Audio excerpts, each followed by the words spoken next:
우리 하나님을 찬양하겠습니다. 찬송가 375장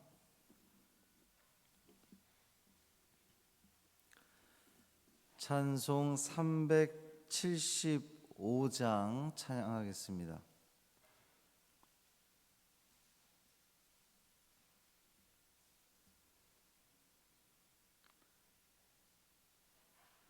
나는 갈 길 모르니 주여 인도하소서.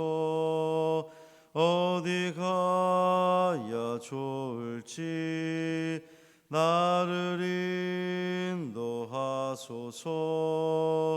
어디 가야 좋을지 나를 인도하소서. 아무것도 모르니 나를 가르치소서. 어찌해야 좋을지 나를 가르치소서. 어찌해야 좋을지 나를 가르치소서. 아이같이 어리니 나를 도와주소서. 힘이 없고 약하니 나를 도와주소서. 힘이 없고 약하니 나를 도와주소서. 마음 심히 슬프니 나를 위로하소서. 의지 없이 다니니 나를 위로하소서. 의지 없이 다니니 나를 위로하소서. 아멘.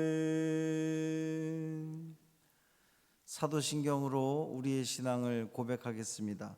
전능하사 천지를 만드신 하나님 아버지를 내가 믿사오며 그 외아들 우리 주 예수 그리스도를 믿사오니 이는 성령으로 잉태하사 동정녀 마리아에게 나시고 본디오 빌라도에게 고난을 받으사 십자가에 못 박혀 죽으시고 장사한 지 사흘 만에 죽은 자 가운데서 다시 살아나시며 하늘에 오르사 전능하신 하나님 우편에 앉아 계시다가 저리로서 산자와 죽은 자를 심판하러 오시리라.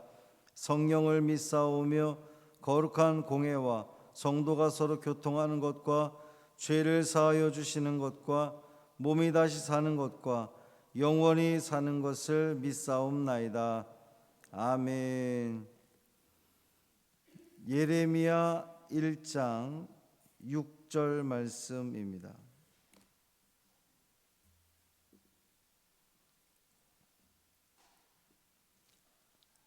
예레미야 1장 6절 말씀 함께 읽겠습니다. 내가 이르되 슬프도소이다. 주 여호와여 보소서. 나는 아이라 말할 줄을 알지 못하나이다 하니. 아멘. 이 말씀은 하나님 말씀입니다. 오늘도 주님께서 여러분과 동행하실 겁니다. 여러분 주님 손 놓지 마시고 꼭 붙들고 나아가심으로 말미암아 참 평강의 삶을 누리시기를 주님의 이름으로 축원합니다. 하나님의 부르심 앞에서 예레미야가 보인 첫 번째 반응은 슬픕니다. 지금 이렇게 이야기하고 있어요. 하나님이 부르셨는데 슬프다고 지금 응답하고 있습니다. 이 성경에 기록된 예언자가 보인 반응이라고 하기에는 우리를 조금 당황스럽게 하는 그러한 반응입니다. 하나님의 뜻을 감당하기에는 너무 심약한 것 아닌가 이런 생각이 들 수도 있습니다. 어느 날 제가 목양실에서 열심히 공부를 하고 있는데 연애 감독님 전화번호가 이렇게 뜨는 거예요. 그래서 이 감독님 어쩐 일이시냐고 그랬더니 연애 부서기를 맡아줬으면 좋겠다 말씀하시네요.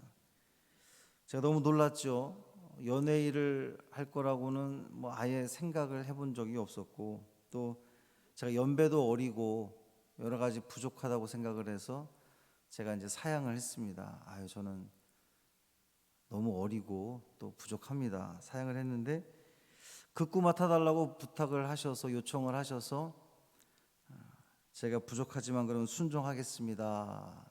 그러면서 제가 영광입니다. 제가 이랬거든요. 영광입니다. 이 영광 맞습니다. 이게 연회 전체에서 서기는 협성대학교 출신 목사님 몫이고 이 부서기는 감신 출신 몫인데 거기에 그 한 명 저를 해달라고 요청을 한 거니까 얼마나 제가 영광스럽겠어요. 이 감독의 부름만 받아도 할렐루야 영광입니다 이 말이 절로 나오는데, 어찌된 일인지 예레미야는 하나님의 부름을 받았는데 부름에 합당한 반응, 그러니까 우리 같으면은 할렐루야 감사합니다 영광입니다 뭐 좀 이럴 것 같은데, 예레미야는 슬픕니다 슬프도소이다 지금 이렇게 말하고 있으니 이 어찌된 일일까요? 사막 동굴에서 기도하고 있던 한 수도자를 사탄이 찾아왔습니다. 늘 그렇듯이 이 빛의 천사로 가장을 하고 수도자를 찾아온 거예요. 그리고는 수도자에게 나는 하나님께서 당신에게 보낸 빛의 천사입니다 라고 이야기를 합니다. 이 기도하는 중에 빛의 천사가 왔으니 하나님께서 그 빛의 천사를 자기에게 보냈다고 하니 이 수도자는 무척 좋아할 법한데, 수도자는 이렇게 말합니다. 잘못 찾아오셨습니다. 저는 하나님께서 당신의 천사를 보낼 만한 사람이 저는 못 됩니다. 그랬더니 사탄이 물러갔다는 거죠. 어쩌면 하나님께서 예레미야를 부르신 이유가 바로 이러한 점 때문이 아니었을까. 정직하다는 것은 진실하다는 거죠. 아무리 대단한 믿음을 가진 것처럼 보여도 그 마음이 진실하지 않으면 하나님의 도구가 될 수 없을 겁니다. 사람 앞에서는 잠깐 대단한 도구처럼 보일지 몰라도 진실하지 않다면, 정직하지 않다면 하나님 보시기엔 바닥에 구멍난 그 그릇과 다름없을 것입니다. 사람은 그릇의 크기를 보지만 하나님은 그릇됨을 보십니다. 그릇의 크기는 이 외양의 크기가 아니라 자신을 얼마나 비워냈느냐가 그 그릇의 크기를 정한다는 거예요. 비워낸 만큼 그 그릇의 크기가 결정이 되는 겁니다. 이 예레미야가 고백한 슬픕니다라고 하는 이 말을 히브리어로 하면 아하흐 이렇게 돼 있어요. 좋지 못한 일을 만났을 때 놀라고 당황하면서 이 탄식하는 그 외침, 외마디 외침이 아하흐입니다. 슬픕니다. 근데 이제 이것이 같은 단어가 에스겔 4장 14절에서 그 예전 성경으로 보면 오호라 이렇게 돼 있고, 지금 우리 개정판을 보면 아하 이렇게 번역이 되어 있습니다. 그러니까 히브리어 아하흐나 우리말 오호라, 이 좀 어감이 비슷하죠. 아하흐, 오호라. 또 우리 한자에 보면 오호통제라, 이게 지금 다 오호통제라도 아주 그 절망적인 상황에서 나오는 탄식의 소리잖아요. 어느 시대나 어떤 경우에나 사람이 탄식하는 소리는 다 비슷한 것 같습니다. 그 말을, 언어를 초월해서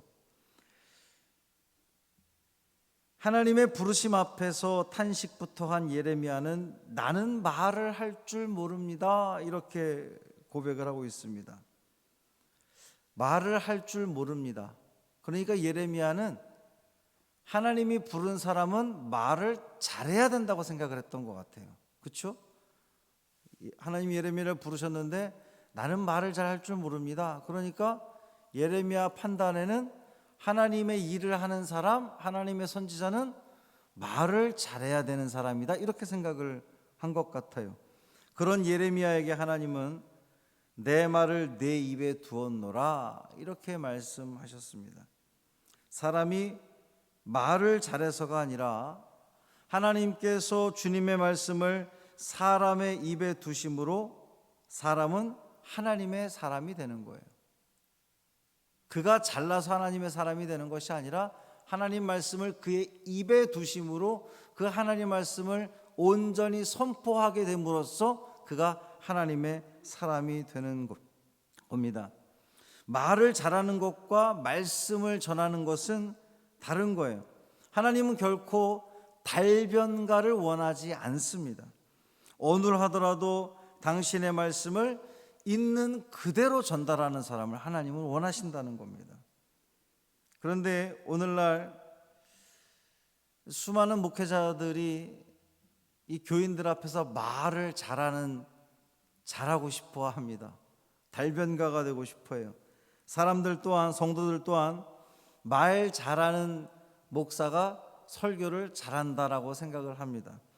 시컨 웃겨서 웃느라 배꼽이 빠질 정도가 돼야 은혜 받은 것 같은 생각을 하고 돌아간단 말이죠.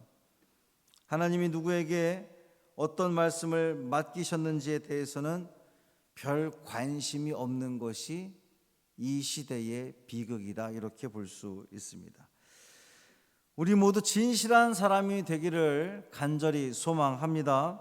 말을 잘하는 달변가가 되게 해달라고 기도하지 마시고 하나님의 말씀을 그 입에 담고 그 말씀을 온전히 풀어내고 흘려보내고, 그래서 우리 입에서 나오는 모든 말들이 하나님을 나타낼 수 있는 복된 입술 되기를 기도하시는 여러분이 되기를 주님의 이름으로 부탁을 드립니다. 그러기 위해서는 우리는 주님 앞에 나는 부족합니다 라고 하는 고백이 먼저 선행되어져야 됩니다. 나 같은 죄인을 어찌 쓰시려 합니까? 라고 하는 고백이 먼저 있어야 된다는 거예요. 나를 더 낮추고 겸손히 주님 앞에 서는 우리가 되어야 되겠습니다. 내가 말을 많이 하기보다는 상대방 말에 귀를 기울여 주고 입술에서 나가는 나의 모든 말들이 그 누군가를 축복해 주고 위로해 주고 그들에게 힘이 되어주는 그런 복된 입술, 복된 삶을 살아가셔서 여러분을 통하여서 우리 하나님의 살아계심을 이 만방에 증거하는 오늘 이 하루가 되기를 주님의 이름으로 축원합니다. 할렐루야. 살아계신 아버지 하나님 감사합니다. 오늘도 주님께서 우리를 부르셨습니다.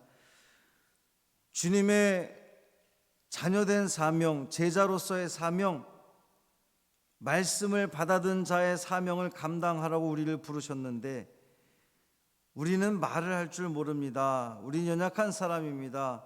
주님 앞에 부족한 종들입니다. 고백할 수밖에 없습니다. 우리의 이 고백 가운데에 주님 함께하여 주옵시고 내 말을 내 입에 두었노라 라고 하는 그 주님의 음성을 우리가 들으며 온전히 주님의 말씀만 우리가 증거케 하여 주옵시고 하나님의 뜻만 우리 입술을 통해 나아가는 그 일에 쓰임받는 우리 모두 되게 하여 주옵소서. 우리가 말하는 그 모든 것들이 하나님을 나타내게 하시옵소서. 주님을 증거하는 입술 되게 하여 주옵소서. 교회를 이롭게 하며 세상을 아름답게 하며 정말 우리의 주변들을 더욱더 밝고 행복하게 하는 데 쓰임받는 우리의 입술들, 복된 입술들 되게 하여 주옵소서. 하나님, 우리 성도들 가운데 이제 백신을 맞고 또 2차를 기다리고 또 백신을 준비하면서 두려운 마음에 있는 우리 성도들이 있습니다. 주님께서 그 마음에 평강을 주옵시고 또 주님께서 그들에게 건강을 허락하여 주셔서 이 코로나로부터 우리 모든 성도들이, 우리 모든 백성들이 벗어날 수 있는 은혜를 누리게 하여 주옵소서. 이 어렵고 힘든 시기에도 우리의 믿음 잃지 않도록 붙들어 주옵시고, 오직 예수 그리스도와 동행하며 주님께 영광 돌리는 귀한 삶들 살아내게 하여 주옵소서. 우리 주 예수 그리스도의 이름으로 간절히 축복하며 기도합니다. 아멘. 하늘에 계신 우리 아버지여, 이름이 거룩히 여김을 받으시오며 나라가 임하시오며 뜻이 하늘에서 이루어진 것 같이 땅에서도 이루어지이다. 오늘 우리에게 일용할 양식을 주시옵고, 우리가 우리에게 죄 지은 자를 사하여 준 것 같이 우리 죄를 사하여 주시옵고, 우리를 시험에 들게 하지 마시옵고 다만 악에서 구하시옵소서. 나라와 권세와 영광이 아버지께 영원히 있사옵나이다. 아멘.